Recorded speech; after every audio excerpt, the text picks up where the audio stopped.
नमस्कार, मैं मिथुन वाजपेयी अपने यूट्यूब चैनल मिथुन वाजपेयी पे आपका बहुत बहुत स्वागत करता हूं। ये वीडियो एमटीएस 2022-23 वाले जो एस्पिरेंट हैं उनके लिए बहुत ज़्यादा हेल्पफुल होने वाला है। आपका सीआर रीजन का जो डिपार्टमेंट का एलोकेशन है वो भी आउट हो चुका है, तो किस डिपार्टमेंट का एलोकेशन आउट हुआ है, डीवी की जो डेट है वो आउट हो चुकी है, तो कंप्लीट जो पीडीएफ है वो मैं आपको दिखाने वाला हूँ। उसके अलावा जो हवलदार वाले बच्चे हैं उनके लिए बहुत बड़ी अपडेट है। आपका जो ज्वाइनिंग का प्रोसेस है वो स्टार्ट हो चुका है, मतलब आपकी जो डीवी की डेट है वो आपकी आ चुकी है। तो किस डेट में आपका डीवी होगा और हवलदार में भी किस डिपार्टमेंट का आपका डीवी की डेट आउट हो चुकी है, इसके बारे में बात करेंगे। उसके अलावा जो सबसे बड़े रीज़न है, क्योंकि सबसे ज़्यादा टाइम है वो इसी में लगेगा, जैसे कि एनआर रीजन और सीआर रीजन, इसमें ओवरऑल डिपार्टमेंट एलोकेशन कब तक हो जाएगा और जो बचे हुए रीजन है उनका डिपार्टमेंट एलोकेशन कब तक हो जाएगा, यानी कि डिपार्टमेंट एलोकेशन का जो प्रोसेस है वो कब तक ओवर होने की संभावना है, इस पे बात करेंगे। उसके अलावा आपकी जो ज्वाइनिंग है वो कब तक हो सकती है, इन सब पॉइंट पे सिंगल वीडियो में बात करने वाले हैं। चलिए स्टार्ट करते हैं। इस वीडियो से आपको बहुत कुछ सीखने को मिलेगा। तो सबसे पहले आप देख सकते हैं ये आपका सीआर रीजन का जो है इनकम टैक्स डिपार्टमेंट का जो है एलोकेशन आपका आ चुका है। यहाँ पे आप देख सकते हैं कि जैसे कि लखनऊ मंडल में जितने भी आपके मतलब स्टेट आपके आते हैं, जितने भी आपके स्टेट आते हैं उन सब का यहाँ पे दिया हुआ है कि कहाँ कहाँ पे जिन भी डिस्ट्रिक्ट में जहाँ जहाँ पे आपको जो है अपने डॉक्यूमेंट जो है वो अपनी मतलब जो डिपार्टमेंट है वहाँ पे जो डीवी करानी है उसका कंप्लीट एड्रेस दिया हुआ है। जैसे कि यहाँ पे आप देख सकते हैं इनकम टैक्स डिपार्टमेंट का लखनऊ मंडल का जैसे कहाँ कहाँ पे रिपोर्ट होना, जैसे कि यहाँ पे देख सकते हैं ये कहाँ का है, लखनऊ में ही आप देख सकते हैं पूरा एड्रेस दिया हुआ है। यहाँ पे सिंहपुर सैनी तहसील संबल डिस्ट्रिक्ट संबल का है, ठीक है, उत्तर प्रदेश में, ठीक है, संबल का है, ठीक है। उसके अलावा आप देख सकते हैं यहाँ पे उत्तर प्रदेश का ही है, लेकिन कौन सी किस डिस्ट्रिक्ट का है, आपका इलाहाबाद का है, ठीक है।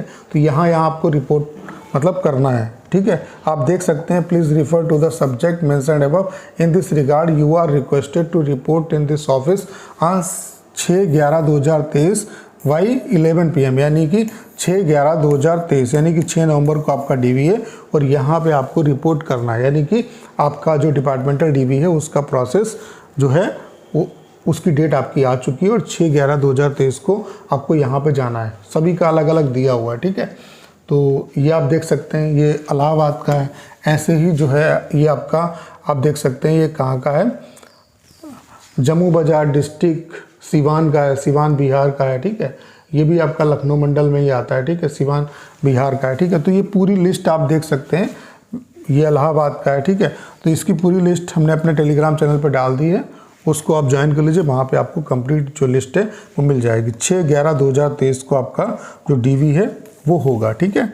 उसके अलावा अगर हम बात करें हवलदार की, ये पूरा आप देख सकते हैं, ठीक है। बाकी मैंने हटा दिया इसकी जितने भी पेजेस हैं, क्योंकि ढेर सारी लिस्ट मतलब ढेर सारे पेजेस, इसमें कम से कम 32 से 33 पेज हैं, ठीक है। उसके अलावा हवलदार वाले जो एस्पिरेंट हैं उनके लिए बिग अपडेट है।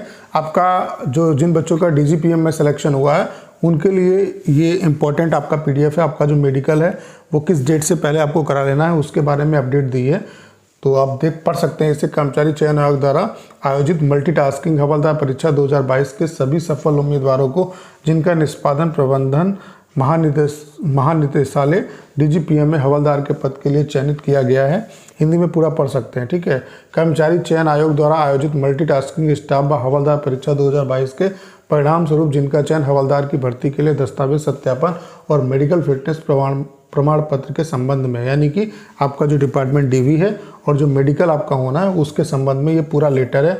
मुझे यह कहने का निर्देश प्राप्त हुआ है कि कर्मचारी चयन आयोग द्वारा आयोजित मल्टीटास्किंग हवलदार परीक्षा 2022 के परिणाम स्वरूप जिन अभ्यर्थियों का चयन हवलदार के वेतन मैट्रिक ये लेवल 1 के पद के लिए हुआ है और उनके नामों की सिफारिश कैडर नियंत्रण निष्पादन प्रबंधन महानिदेशालय अप्रत्यक्ष कर एवं सीमा शुल्क वित्त मंत्रालय राजस्व विभाग के लिए किया गया है, उन नामों की सूची इस पात्र के लिए अनुलग्न में संलग्न की जा रही है, मतलब पूरी जो लिस्ट है वो दी जा रही है, ठीक है। अतः आपसे निवेदन है कि आप निष्पादन प्रबंधन निदेशालय के कार्यालय के कक्ष संख्या 601 छठी मंजिल ड्रम सेफ्ट बिल्डिंग आईपी भवन आईपी सेंटर आईपी एस्टेट नई दिल्ली और ये पिन कोड है में अपने नाम एनेक्सर 1